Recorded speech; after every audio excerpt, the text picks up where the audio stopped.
All right, we are live. Welcome, everybody. This is RAGIN with, and we've got a special guest tonight. It is a romance author, McKayla Jade, episode 21. This is RAGIN with. Thanks for tuning in. Hey, hit that subscribe button while you are watching. You ready for this intro? Do it. All right, here we go. RAGIN.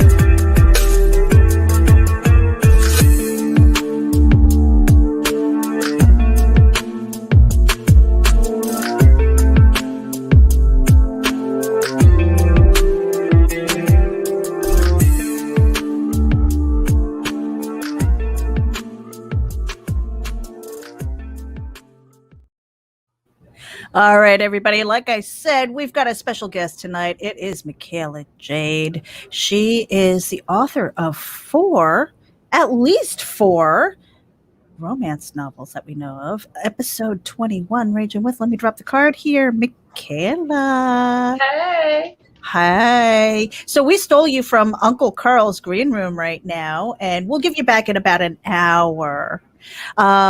But introduce yourself for those who do not know who you are.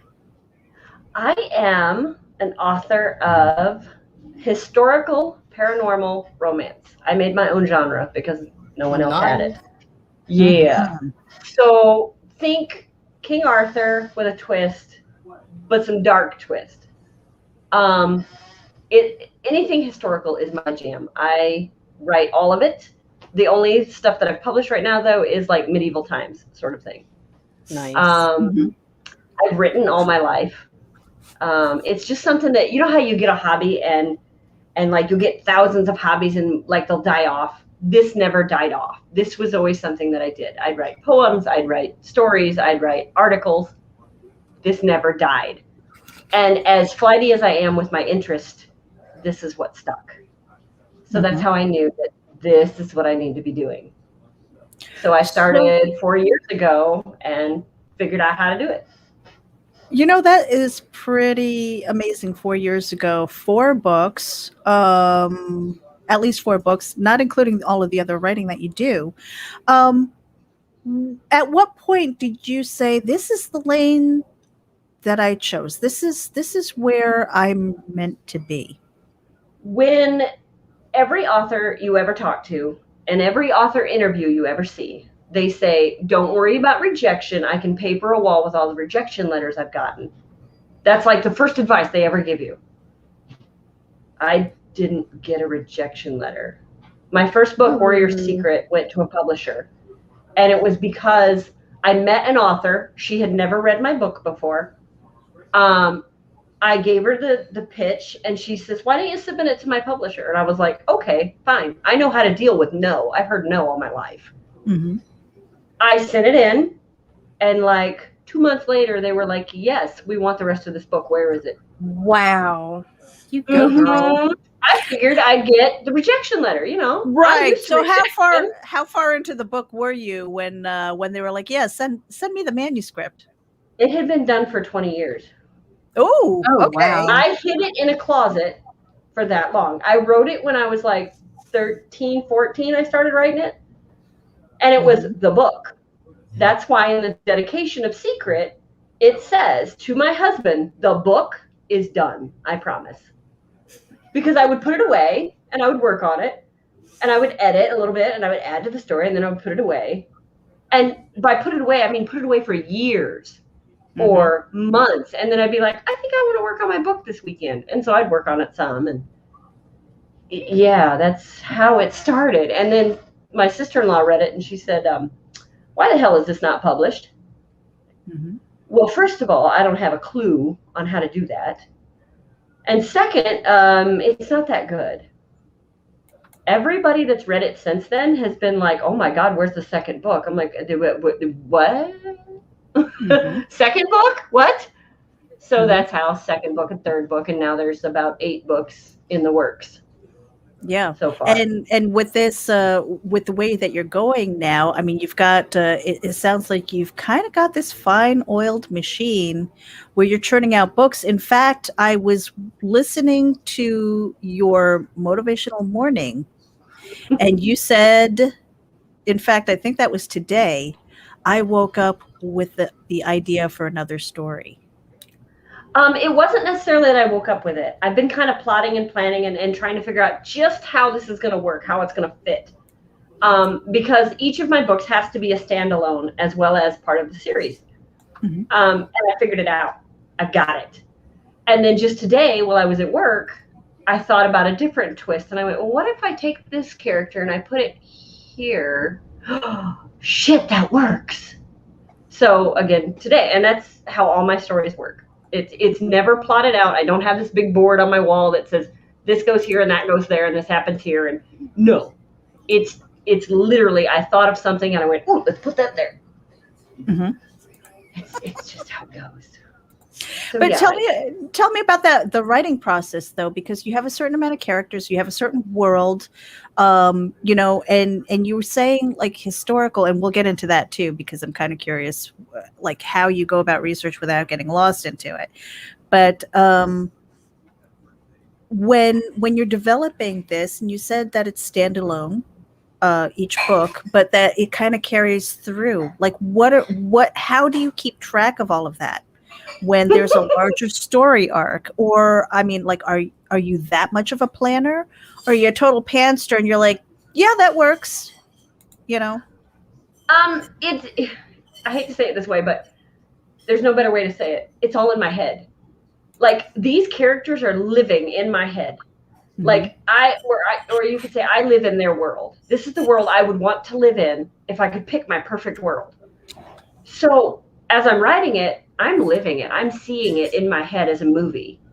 So all I've got to do is write the screenplay, basically. And then I go back and in my edits, then I figure out that, hey, I understand this, but no one else is going to understand this.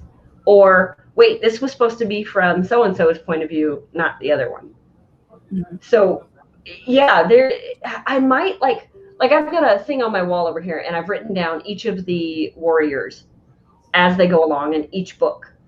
Well, some of the books aren't figured out yet, so all I have is the warrior's name.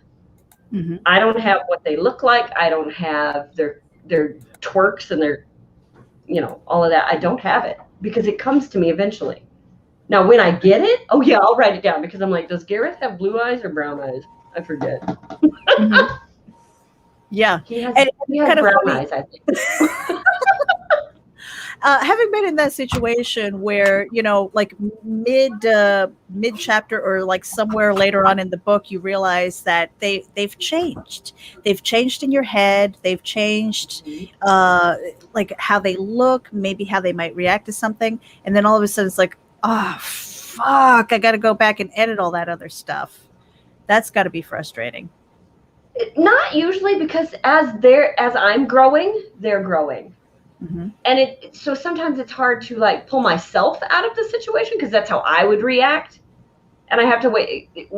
This isn't me. This is Gareth or Hawk. This is Keith. This is Marcus. And I got to figure out how they would react. And remember that they're guys. They don't talk a lot. They just react. So that's another thing that I'm waiting for the review that says she can write male characters really well. Because I've seen the romance novels where the guy goes on and on and on, and he's talking to this girl, and it's like, guys, like, lick it and guys, stick it. don't do that. Yeah, like, he's not gonna say that. Like, for instance, my husband does not read, and I've said this before. He does not read, but he reads things like Garfield or Calvin and Hobbes. Okay, so that's what he does.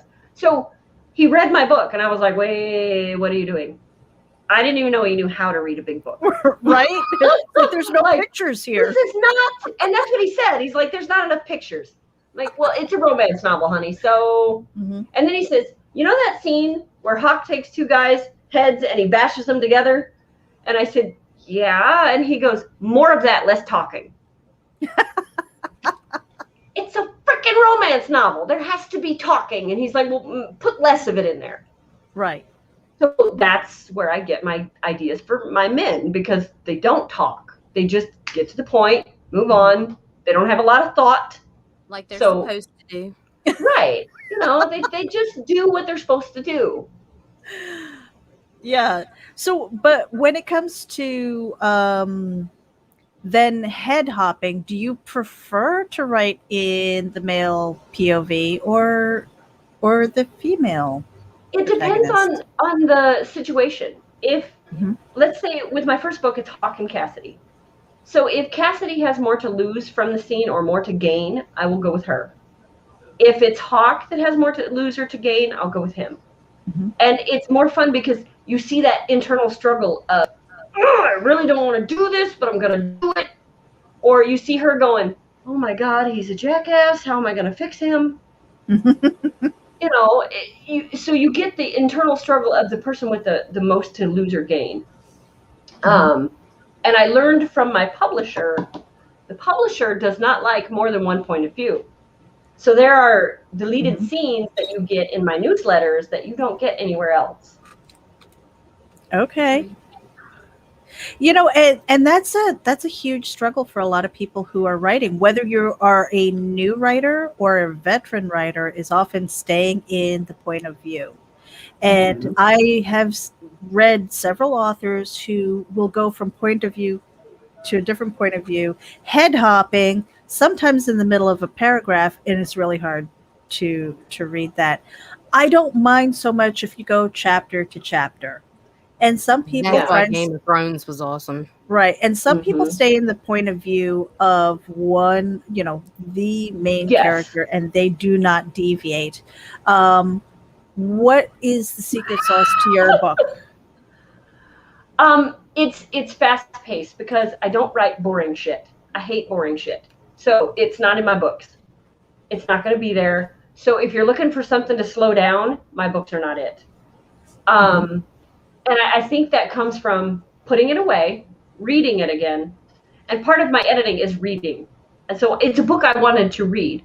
So if I'm reading it, I'm like, this is boring, I take it out. Or I spice it up and I make it something you would want to read.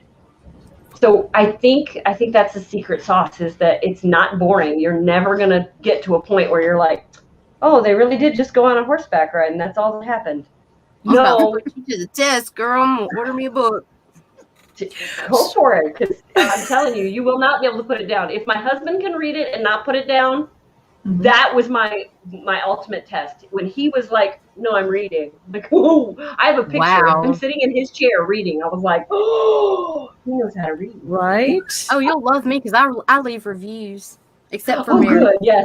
I am so bad because I owe you at least 2 reviews. It's terrible. Well, but talk about that, McKayla.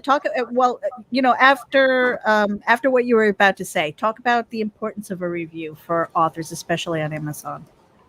The reviews. Here's my thing. I'm a reader too. I don't care what the review says because your opinion is not my opinion. Okay, so I don't care. However, Amazon cares for some reason. It doesn't matter what that review says. It can say, I didn't like this book because there was peanut butter sandwiches in it. It doesn't matter. It doesn't matter. You could have 90 reviews that are all horrible, and Amazon is going to put you in their newsletter. If you have a certain amount of reviews, you get certain things. Like, I think it's 50 you get in their newsletter. At 100, you get sent out on the bi-weekly basis. So any publicity is good publicity. Yeah, any publicity is good publicity. Even when you see these basketball stars or baseball stars and they've got bad publicity, you're still hearing their name. They're still getting their name out there. Because half of them, I didn't know who they were until they made it to the news. So, yeah, tell me what you thought of the book. Honest to God, I don't care. Yeah, I mean, because that can make a little bit. That can make or break an author, especially on Amazon, because it's like you can have the best book out there, but if it's not being shown, it's not being marketed effectively. And, a lot of creators, independent creators especially, are shit marketers. Oh, yeah. You have Yeah. been doing a pretty fabulous job because you are out there. You have your shows in the morning. You have your tidbits and Going to scribbles that you cons and do. tables and shit. You're Like- going to conventions and things like that. You're going to these weekend events. Farmers markets. Yeah, I mean, so I you will are sell putting my yourself books out there. anywhere. I don't care. Right, but That's some you, good host shit there. You're doing awesome. but a lot of people don't do that. What do Oh, I you know. think, in your opinion, is the biggest hurdle for them, and how have you overcome a lot of those things? A lot of it is they're introverted, and for some reason, they have this idea that, well, it probably won't work, so why bother? Mhm. Honest to God, I have a good friend, that her husband has just started his own little business making fishing lures. Okay. It seems like, and I could be completely wrong, but from the outside looking in, it seems like every time there's a hurdle, he's like, oh, I can't make it over that hurdle. Mhm. I just won't do it. And he's not the only one. Like, it's not an individual thing.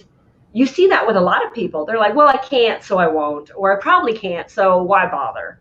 Or I might only sell 1 or 2 books, so why would I bother going? Well, Right. here's an idea. If it's close to home, go anyway. Because it's not about selling the books. It's about talking to the people. Maybe you'll get a person to subscribe to your newsletter. Maybe you'll get Right. a person that says, oh, this would be a really great Christmas gift. Or There just you mention go. later to someone else. Right. Or they see you and they're like, I don't read your genre, because I've had this happen. I don't read your genre, but my friend does. Like, here's my card. Here's a bookmark. Here's some swag. Give it to her. Mhm. And they, what? This is free? Because farmers markets, they don't expect to get anything free. Right. Craft shows, they don't expect to get anything free. And the only reason I did craft shows was because my daughter was there doing her artwork. Mhm. So I thought, well, she's there anyway, I'll go too. And I had a lot of people that were like, I don't read your genre. I read Westerns, or I read only comic books. Okay, fine. There's a comic book convention coming up next Saturday. Did you know about that? Mhm. I was not a part of that comic book thing. I had something else I had to do. But my friends were. Bam, I just got my friends 6 people that walked in that door because I said, hey, did you know about this Comic-Con that's coming up? Mhm. If it benefits my friends, it benefits me. Right. So that's why I don't get a lot of these that are like, well, I won't, because it probably won't benefit me. Yeah. That just blows my mind. Or, the people who say, well, it's a lot of work, and Yeah. what if I don't make any sales? Or what if I only sell 1 book? What if I only sell 1 book? Well, that's where you Yeah. run into the issue with most creatives do tend to be introverts. Mhm. Mm-hmm. And they are not going to be the ones that get out there. That's why they have all this fucking time to create, because they don't know how to socialize. Right. Well, and that's I And then you get experienced your it awesome one McKayla time. here and there. Yeah. And, Well, and I and tell you Murray. what, I tell you what, there's a reason my name is McKayla Jade on everything. It's not my real name. But McKayla Jade can go out and kick ass and take names. The real me? Oh, hell no. No. You'll find me on a fishing dock somewhere. Amen. Right. For some We're reason, in a I tree can't. stand. Yeah, I mean, it's not me to do the McKayla Jade thing. The McKayla Jade thing, the author thing, is a whole separate thing. But when I do it, I can have fun with it. I can dress up. I can do whatever crazy kooky thing I want to do, because that's McKayla Jade. That's not me. If that's Right, what you need to wow. do, that's what you need to do. Figure out your way. Figure out your path, and just do it. Mhm. Yeah, there is another author friend of mine who goes to conventions and she cosplays her characters. Yeah. They're very unique, like paranormal, spooky characters, and she goes around with her business cards and flyers and things like that. A lot of times she doesn't have a table, but she can walk around as her character, and people stop. They take pictures with her. They take Heck a yeah. card, and then they go and figure out who this crazy woman is, Yep. and that's all that's it how takes. she's been. that's how she's been selling books. But I love that you have that kind of separation of personality, like that split personality, because a lot of people don't realize that is a valuable tool in order to get out there and be in front of people. I mean, even doing this, Right. Oh, yeah. It's like, here we are, we're putting on Just our look at face. us. We're so fake right now. Yeah, we're so fake. Because if we I were doing always said real, I would I never would be be on trying camera. It's like, to hold on a Meredith second would while be I talking put on about my touching face. ourselves. It's like afterwards. But it's one of those things where the camera comes on, or you're in front of people, that you have to be there, and you get it in your head that that's going to happen, and all of a sudden it's just you find that strength, you find that energy, and then when nobody's looking, you're like, Yeah. and Yep. taking that Because minute. you Right. need that minute, and that's fine. You can take that break. But when you're on, like my tidbit scribbles I just did tonight, I kind of ranted about the book signing that I was at, because there were so many people that they weren't on. It was like, why did you pay to be here? You're not here. You're just chilling. Right. Like, you could chill on the back porch. Like, what are you doing here? Mm-hmm. I don't get that part of it. I still have not figured that out. Now, you just recently traveled west. I did. And Yeah, that was an awesome I've trip seen to talk you. on. Yeah, I've seen you saying this is a dream come true. Tell us a little bit about the experience, not just at the convention that you went What to, was the Dead Wildwoods? but the Wild Deadwood Read. So Wild Deadwood, Deadwood, South yeah. Dakota. Nice. Mhm. So Deadwood, South Dakota is not necessarily the place I wanted to go, but I wanted to go to South Dakota. I've always wanted to go west. I don't know why. The Welsh have a saying for it, and I can't remember how you pronounce it, but it's that yearning to be somewhere you've never been. Oh my God, do I have it. And so we're out in South Dakota, and we're seeing all the touristy sites and whatever. And nothing is really clicking. I'm like, okay, something's missing. So I'm close, but something is missing. And so then we went down to near where the Battle of Wounded Knee happened. And I know that I'm Native. I just haven't tracked down my roots yet, because a lot of my relatives were a little bit stubborn and didn't sign the documents they needed to sign. So there's no record of them after a certain year. So we get down towards. You're what in the Caucasia? Yeah. So we get down towards the Battle of Wounded Knee, where that all took place and happened. And my radar starts going off. Like, this is where I need to be. This is where I was meant to be. And of course, if you know me, you know that I hunt. I live in the woods, right? Out there is not woods, it's desert. And we get out there and we're really close. We're like within 2 miles of Wounded Knee. And I start getting sick. But not sick like sick to my stomach. Like sick, like if I don't go find this thing, I'm going to regret it the rest of my life. So we start driving through the Badlands. And I don't know what it was, but it's the Badlands. There's somewhere in the Badlands that I am supposed to be. That's where I belong. Like, I've never felt more at home all my life. Every time we've ever taken a trip, even if it's to see family, about day 3, I want to go home. Well, this was day 5, and I was like, do we have to go? Mm-hmm. I don't want to go. So there's something out there about Deadwood and about South Dakota that draws me, that's where I'm supposed to be. So for me, that was bucket list. Check mark. Ta-da, done. But I will go back every single year. And I may narrow it down even more and figure out what the heck it is that I'm trying to find. Mm-hmm. So yeah, that is really cool it's almost like a homing beacon, right? It is. It's weird. I had a very similar story with the Trail of Tears. Yeah. Yeah. But that connection to a place that you've never been to, I mean, for me, it's like metaphysical. It's like out in the universe and stuff like that. Because I'm a huge proponent of the law of the conservation of energy, right? Mm-hmm. That energy cannot be created nor destroyed. It can pivot. Yeah. But and so it's just that to me is something which kind of lends to, I guess, this the you have a little bit of paranormal in your stories, don't you? Oh yeah. Yeah. Yeah,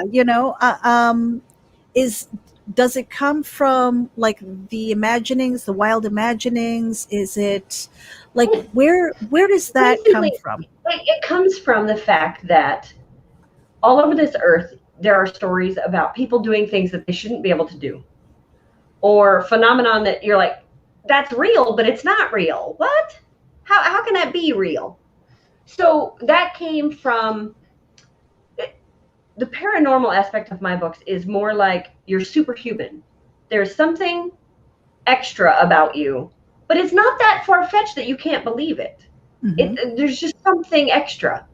Like my main character, Cassidy, there's nothing outwardly different about her. She's just a person. But she can sense things. She can hear things. She can, she knows when something bad is going to happen. So it's not that she's abnormal. She's just different. And she's always known that. So it was just a natural transition to be like, okay, so then the hero of the story needs to have something happen to him. Well, it kind of sounds like, you might be taking a little bit of your own, like how you react to things, right? Because I mean, we've been kind of following each other, and I hear you talking and stuff. And I think you're a bit of an empath as well. So like feeding off of those things and maybe tuning it up a couple notches for your books. That's also, I think, is a powerful tool when it comes to character development. Oh heck yeah, because you can describe how they would feel. And my books I write in third person point of view, so that you're pulled in. Once you start reading, you are part of it and you feel it, just as if Cassidy is scared, her heart's pounding. You're feeling it. You're not necessarily reading the book. All of my books have gone that way, and it's just, I guess, how I started writing. And so there wasn't much to tweak on that when I got with my critique partner. She's like, no, you got it. You got the deep, what they call a deep point of view writing style. And that's what draws everybody in. That's why no one can put it down when they pick it up. So when you're writing, because everybody has a certain struggle that is specific to each writer, right? Some people aren't that great with dialogue. Some people aren't that great with descriptions and things like that. What would you say is your biggest struggle, and how do you overcome it? Probably I see the story in my head and I write it down. I don't stop to think, wait, I'm telling instead of showing. I did a lot of telling instead of showing in my rough draft. And my critique partner has to come back to me constantly and be like, you're telling me here. You're telling me. And I can see it once she points it out. I'm like, oh, shit. And so I fix it. But when I first start writing it, I'm telling you the story. I'm not showing you what happened. So in my edits, it's heavily, when we first go through an edit, it's a heavy redo of showing instead of telling. Yeah. So maybe that's my outline, maybe, is my first draft, because I'm telling you the story. Yeah, and a lot of people, I don't think that they realize when they're writing it that the huge difference it is between showing and telling. It's like that, the way we communicate with each other. It's like we're sitting here, we're having a conversation, we're actively listening, and we're participating. But I could sit here and I could monologue and I could talk at you. There's that different emotional connection. So without having that, you're going to lose your readers, and there isn't any reason to buy book 2 or 3 or 4, because it's like, and I think that's where a lot of authors will stumble, is that they don't realize, hey, I'm talking at you, I'm preaching at you, or whatever it is. And it's like I'm bonking you on the head with this story instead of inviting you in so that you fall in love with these characters. I just got done with 400 pages of that. Yeah. I read a story. She's not, the author herself is not in the BDSM world. Okay. But she tried to write a BDSM lifestyle story. Whoops. And it was billed as lifestyle. Yeah. Oh my God. And so I thought, okay, let me, this sounds interesting. The back of the book sounded good. And I know her personally.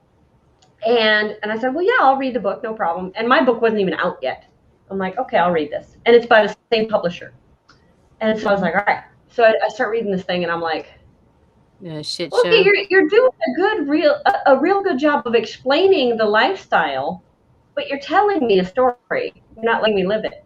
The only part that she really let the reader get in and read it was when the girl was collared and like she could feel and smell and the collar. She was describing the collar. That's like the only paragraph where you really got into it and you were like, okay, I get it. But out of this whole book, one freaking chapter or one paragraph. Yeah. And then to top it off, it was like, you researched this, didn't you? Oh, your research is showing. Oh, okay. I mean, and I hate to say it because I didn't like 50 Shades of Grey, but 50 Shades of Grey was better at explaining the lifestyle. Wow. Yeah. That was really bad. Yeah. And the only reason I bought those 3 books was to see if it really followed the lifestyle. And it did. It did a very good job of explaining the contract, explaining the lifestyle. Dialogue, girl. Oh my God. Yeah, like, oh, Jesus. Okay. Mother Mary. No, we don't talk like that. No. No. Oh, God. And then, of course, you can't explain it to people and be discreet. Like, you can't be like, Gotta be raunchy. Gotta be raunchy. Yeah, like, you can't be like, okay, listen, I live this day in and day out, so I know what I'm talking about. If you say that in the wrong chat room or the wrong Facebook thing, you're like, oh, shit, Grandma gonna see that. My mama coming for you, McKayla. Yeah. So like, okay, how do I say this? Not be a bitch and get my point across. Yeah. That's really hard, but when it comes to taking critiques from people, I think as long as it's well-meaning, but at the same time, the person who's receiving it, you have to have a thicker skin. You cannot feel like everybody is attacking you because they have something to say, like oftentimes valid points to make your book better. What did it feel like for you the first time that you got a critique, or even like your first rejection letter? Oh, wait a minute. You didn't get a rejection letter. I didn't get a rejection letter. No, you are an anomaly. Girl, but okay, now, right to the top. But here's the caveat to that. So the publisher is like, yes, I like it. Okay, now I found out through channels that there were 4 people that had to read that. I think it was like 5 pages I had to send. They had to read 5 pages. 4 people had to read it and say yes. Not kind of, not maybe. 4 people had to say yes before they decided they would tell me, yes, we want the rest of this book. And oh, by the way, here's your editor. Here's who you'll be working with. Okay. So I'm already got a big head. I'm like, wow. 4 people at a publishing house said yes. Okay. So this must be pretty good. So then it went 6 or 8 months and I hadn't heard anything. And so I type a little letter to the editor and I'm like, hey, have you, get into this? And she's like, oh yeah, I'll have it to you in a couple of days. 2 weeks go by. Nothing. Like, are you kidding me? Okay, listen, I know I'm new at this, but you said 2 days. I didn't say 2 days, you did. So I go to the head honcho above her and I said, I'm worried, like we're getting down to brass tacks here. You guys have had my books for 6 months and I've heard bupkis. And then I hear it's going to be 2 days and I've got nothing. And so the head honcho says, I'll get back with you in 24 hours. I'll figure out what's going on. I'll get back to you in 24 hours. She did. She got back to me in 24 hours. 10 hours later, I got my manuscript back from the editor and she said, I can't edit this because it's so horrible. Wow. What? I was like, come again? And then she didn't give me any advice on what was horrible. I'm like, okay, wait, what do you want? I can fix whatever it is that you don't want. What do you want? She wouldn't explain it. Okay, so then I learned what head hopping is, and I was doing a lot of it. And I learned what point of view was, and that they only want 2 points of view. And I had like 4, because I had like, there was a chapter of this person, and then a chapter of this person maybe, but mostly it was Hawk and Cassidy. So, okay, so I got with my critique partner. She's like, I'll walk you through this. We'll get it done. No problem. So we get it done. We send it back. And it's another like 2 or 3 months. I ain't heard shit. So I get with the head honcho again. And I'm like, hey, I've sent multiple emails. I cannot get a hold of my editor. What do? I don't know any of this. And the head honcho says, give me 48 hours. She says, I'm headed out the door to a meeting. Give me 48 hours. 48 hours later, the head honcho gets back to me. And like just a few hours later, the editor gets back to me and she's sending it back. She's like, okay, I got it edited. No, she didn't. She had somebody else do it. Because when you upload it to Google Docs, it tells you who did it and when they did it. Mm-hmm. She had spent like 3 or 4 days on it total out of all these months. Because of course it's date and time stamped of when she made the corrections. And someone else from the company made corrections throughout the whole thing. Like, so Wow. my editor didn't touch it. Yeah. So then I said to my critique partner, who is also published through this house, I said, how do I get it so that they can't have book number 2? And she says, well, you know, maybe you should send them a copy of your second manuscript that isn't maybe great. And they rejected it. So then I sent an email and I said, okay, you rejected it. Now you're done, right? You don't want the rest of the series. And they said, nope. I'm like, okay, bye. Look at you So being now a I'm clever self-published. girl. Like, oh, you don't want it? Shucks. Oh, man. You just got it like 1,000 times sexier, McKayla. That's awesome. I like being sexier. Yep. But the one thing that concerned me with the publisher, because of course I've had this book forever, right?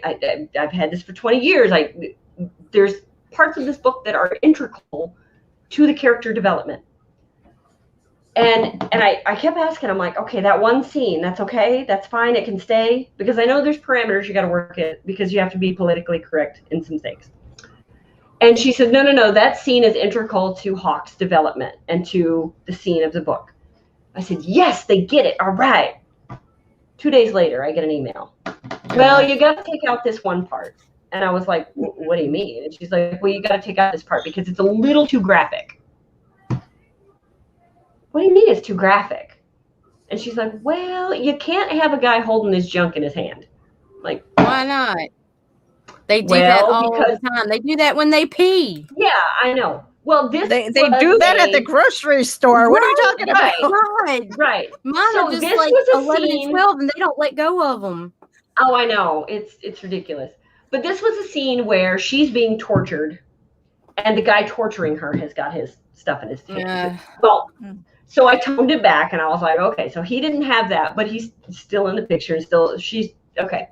So of course Hawk runs in and saves her, but not before there's damage, right? So they made me take out the part where, yeah, like he's holding his junk in his hand, and they let me leave the rest of the scene. This girl gets tortured, and they're okay with that, but they're not okay with him holding his junk in his hand. I'm like, wow. Have you seen the scenes that I write? I mean, have you seen the rest of the book? Because no, but I want to. I feel like this is mediocre compared to the other shit. So yeah, so when I got my rights back to characters, I was like, oh, here we go. And so then I got a review of the second one, Trust. And the review said something like, the love scenes are as hot as dragon's breath. Like, oh, nice. Well, that's hot. Okay. Mm-hmm. So I know I'm doing something right. I'm still waiting on the next review of Warrior's Worth. Nice. So we'll see. But each one gets a little bit steamier. Well, I like that. Well, you know what? We're going to take a little bit of a break because I need to put up this card here. For anybody who is tuning in right now, if you go to Gemini Comics Supply, you can get a 10% discount on your Gemini mailers by using coupon code VOLT10. That is coupon code VOLT10, and that is courtesy of Indie Volt. Thank you, Varian Grant, for sharing that with us on RAGIN. And for anybody who is tuning in right now, we are simulcasting to Geek Insider, RAGIN AVC, of course. Hit the subscribe button. Indie Volt, Comics and More New Jersey, and we thank you for tuning in if you are watching either on the live stream or the replay. So, and right now we are sitting with McKayla Jade, romance author, and this is episode 21. All right, we're back. So, I am going to pull up your Amazon page, and maybe you can kind of give us a quick synopsis of the different books that you have here, because you've got four. You did say that they are standalone, which is great because a lot of people, and again, I think it depends on um, where you are in the Amazon world of algorithms and stuff like Mhm. that. To that one of your books might be doing better than the others and stuff like that. But we're gonna bring these up. I'm only seeing 3 titles Right, here. because the other one is a co-authored project, and my Okay. co-author has it on her page. But that's Oh, okay. Linnea Fletcher. It's called Obsidian Hearts, and it will be a trilogy when it's done. Very nice. Very nice. Mhm. Now, have you thought about maybe putting these into like a box set and selling it that I way? have, but Or I've got so many that are still being written. And as I go, people are like, "Hey, what about this character? Hey, what about that character?" And I've Mhm. got story ideas for them. I just haven't gotten them written. Right. So Right. So I, you're I really thought about it. developing this whole world. Oh yeah. And then I thought about, well, let me just get like all the guys done, and then we'll have the guys box set and then the girls box set, because the girls are also warriors, because that's the hidden secret in Warrior's Secret. When it first came out, everybody's like, you need an apostrophe in Warriors. Nope, If you no, look you at it. don't. Not if it's plural. No, it's plural. They are Mhm. both warriors. Cassidy is just as much a warrior as Hawk is. The problem is with the back of Warrior's Secret, that was the publisher book. The publisher did the blurb on the back, and no matter what I submitted, they were like, "No, we like ours better." Oh. Hey, yeah. Mhm. So I yeah, mean, so I ran with it. and there's something to be said about self-publishing back in like the late 90s, early 2000s and stuff like that. I mean, it was just, if you tried to self-publish, you were a junk writer, right? It was just like Mhm. automatic. And so everybody strived to be in the big publishing houses. But the things have kind of turned around for indie authors. Right. Over this time period where it's more acceptable. Now, there are vanity presses, don't get me wrong, but Mhm. self-publishing is a whole other animal. And so I understand that you had that experience with the publisher, and that you were waiting for your characters for that to be released back to you. How long was that process for you? And did it make you ever go like, I never want to do that again? Like, would you ever consider submitting to another publisher? Or are you good in this lane I with indie publishing? I have thought about it, because just for the upfront cost, because you have to pay for your cover or Yeah. find really good friends. You have to, like, I don't have audiobooks yet because I have to pay to have audiobooks done.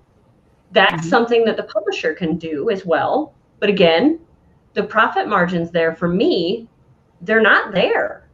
Like Warrior's Secret, I have to pay $12.50 for, and as you can see, the paperback is $17.99.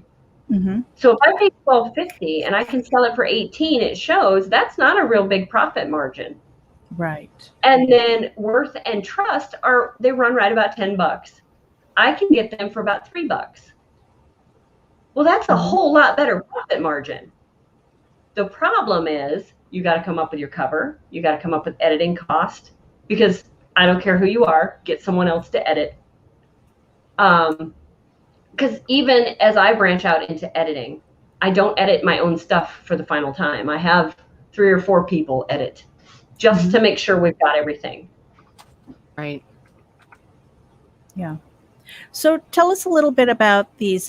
If somebody who is brand new to you were going to read this, what order would it be in? And again, just for anybody who's listening, that these are standalone. You can read them on their own merit. But of course, we love supporting our authors and our creative friends. So, if you like the book, maybe start at the first one and continue on with the series. I know that heck some of yeah. my favorites are out there, and so like which one, if somebody were to come to you and say, hey, McKayla Jade, which, like, I know that they're standalone, but I can't afford the series, because I'm a binge reader or whatever, which one would you say, read this one first, it'll definitely capture you? Probably Worth, because it's my last one that I put out, and it's my best writing yet. And I'm hoping that every book that comes out will be my best writing yet. Yeah. Secret has got its merits because it was my first, and it does draw people in. It's a fast read, and you don't want to put it down. I get that. But Warrior's Worth right now is my favorite because it's the best writing I've ever done. So, and once you read Worth, you're going to say, oh, wow, these are interesting characters. Let me go back and grab the first one and the second one. Right. The only trouble you'll have is with the second one, I didn't do as good of a job at making it a standalone. There's a lot of questions in there if you haven't read the first one. So if you pick up Worth, if you're on a budget, pick up Worth. It's on Kindle Unlimited, so right now if you have that, it's free, or it's $2.99 for the ebook. So there's options. But yeah, you can start with Secret and get rolling on the story, but you're going to want to buy the other two books. So if you're on a budget, yeah, buy Worth. Okay. Because then you get a taste of it, and you can go back and get the others when you can afford it. Right. Now, so with Elite Warrior, I wanted to kind of get into that really quickly. There are a lot of people who, they kind of work on a series, right? We've been talking to a lot of people who are into comic books. Michael Watson said he has like 100 books in mind. We've had others, they were like 50, and I'm like, that's a huge goal. I mean, sometimes when the goal is that huge, it's really hard to wrap your head around it, and sometimes we psych ourselves out.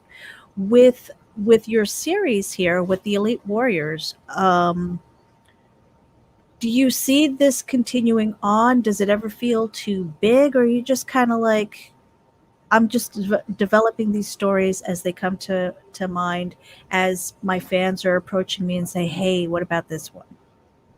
It's all developing as the stories develop, more stories develop, if that makes sense. Because like in Worth, it's Gareth and Megan, so they're the two. It's Cassidy's first in command and Hawk's first in command. So the two seconds, now they get their story. You've read about them in Secret, you've read about them in Trust. Now they get their story. Well, as you've gone along, you've met other characters. In Worth, I put a character in there, and I don't have his backstory yet, but he was in the kitchen and he helped Megan. Okay.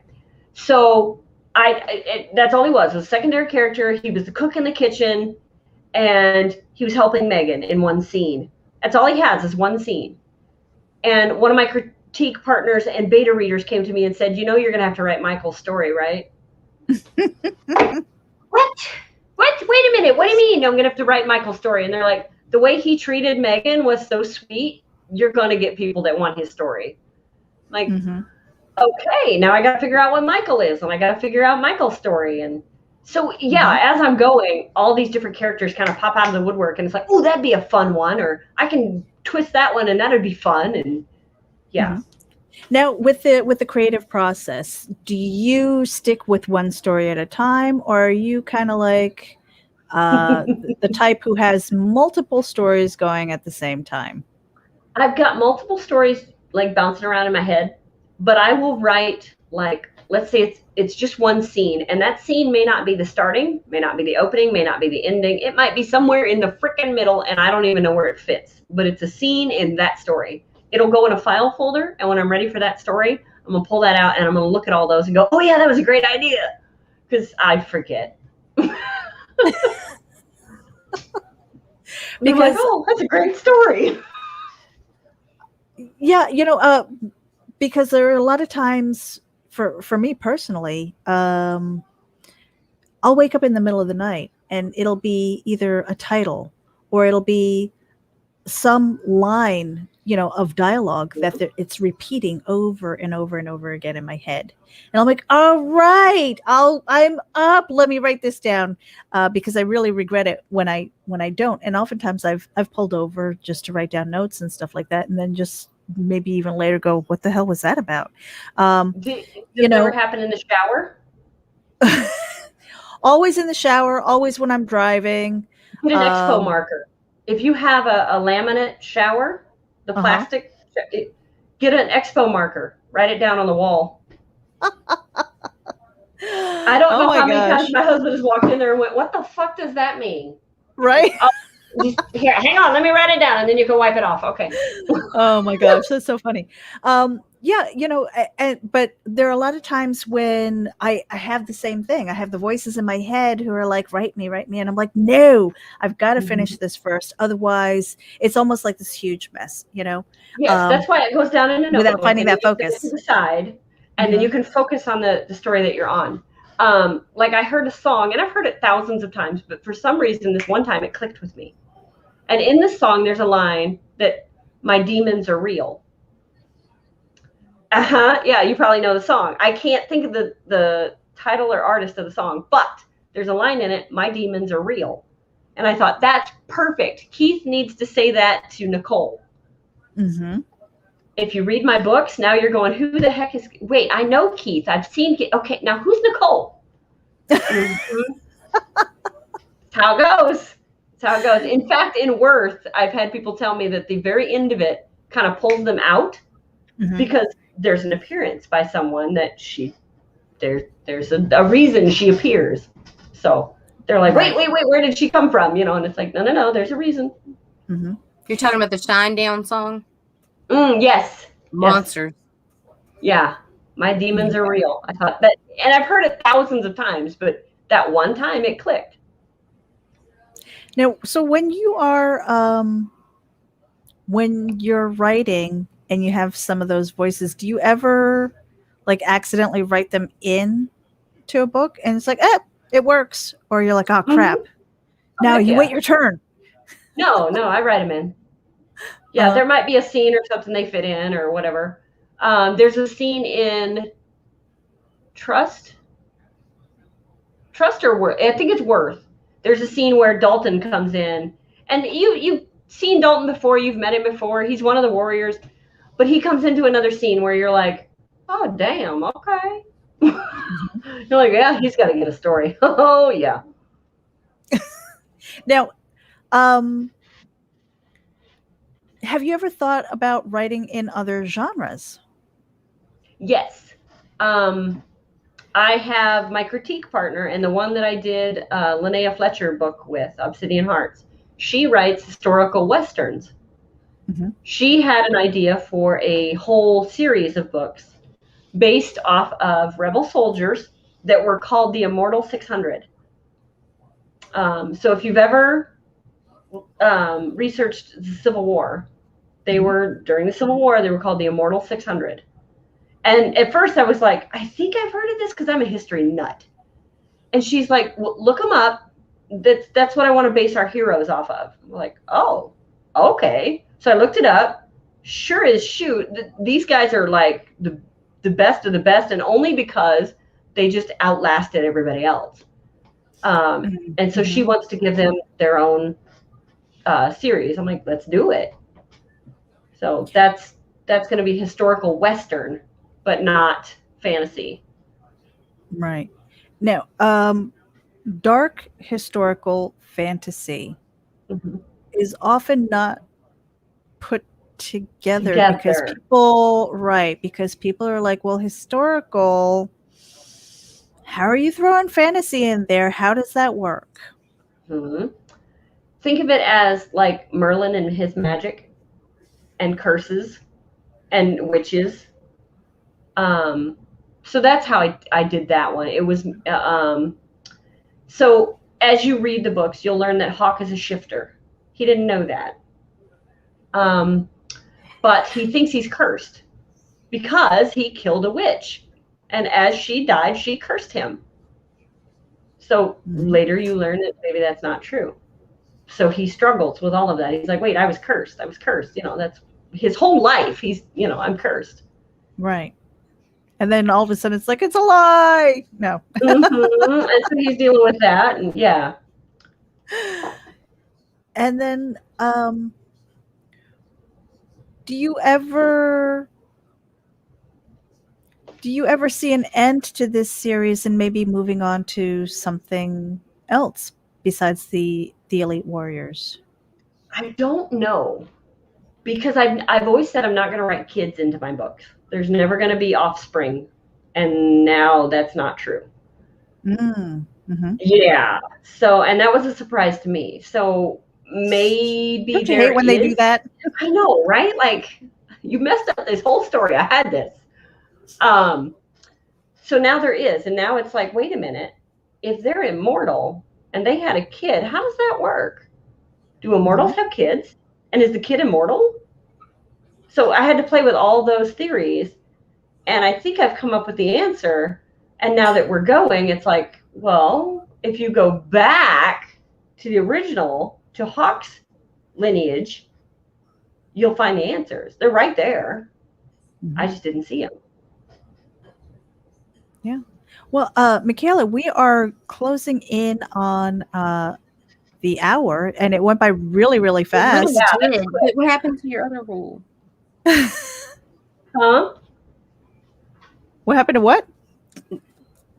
We'll talk later. We'll talk later. Okay. So for anybody who is tuning in, again, if you are tuning in from YouTube, we are simulcasting to Geek Insider, Indie Volt Radio, Comics and More New Jersey, as well as RAGIN AVC, wherever it is that you're tuning in from. We appreciate you for tuning in. Make sure that you hit the subscribe button, hit the notifications bell so that you know when we go live. I had one more question for you, McKayla, and that was about research. For a lot of people, research is like the bane of their existence, right? But for some other people like myself, I love research and I often get lost in it. And then, you do so much research because you know the depth of your character so well that you want to get all of those little nuances and little tidbits of information. Have you ever gotten so lost in it you're like, what the hell am I doing with this story? No. But I think that comes from, I've always studied history. So I've always got tidbits rolling through my head. Like, well, I know that King Arthur was about this time. And I know that in Wales, they didn't really, King Arthur was supposed to be in Wales, sort of, kind of. So, like, I need to figure out where King Arthur came from or where he went to or where that was, because history buffs are going to nail me on this. So I didn't nail down a time. In my books, there is no time. It doesn't say this happened in 400 AD. This doesn't, no, there's no time. So this just happened whenever. Just figure it out. You don't need a time for the story to take place.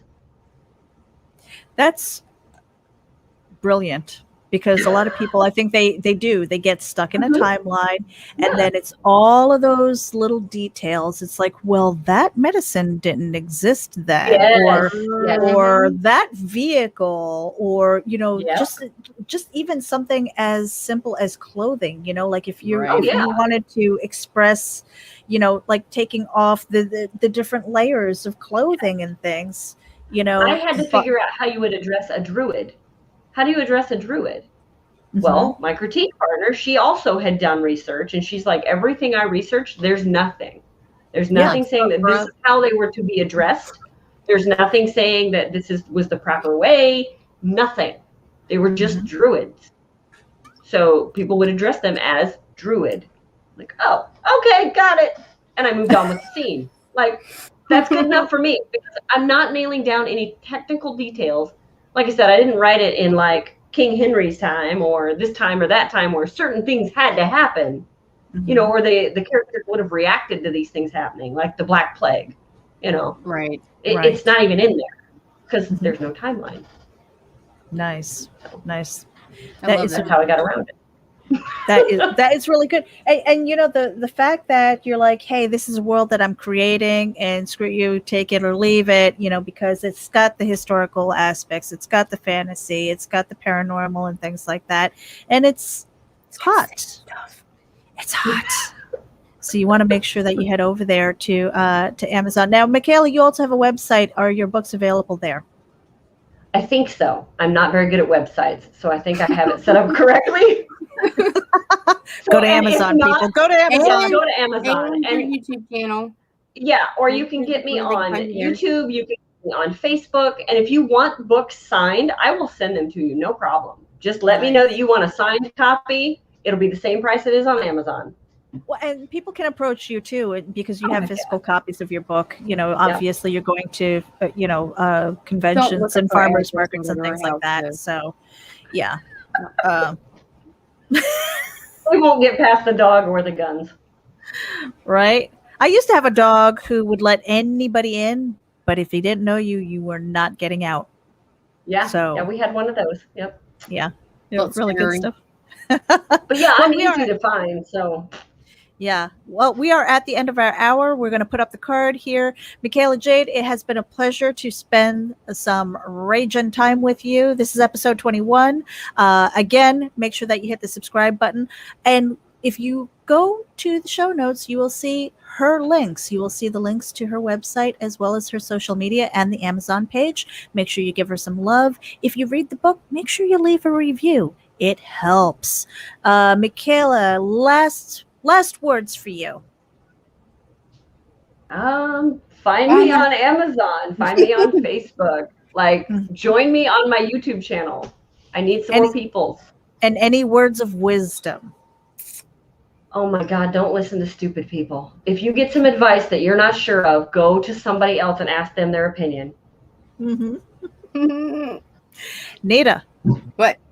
Final words. Buy her shit and throw my dudes. All right. See you guys. Thank you for tuning in.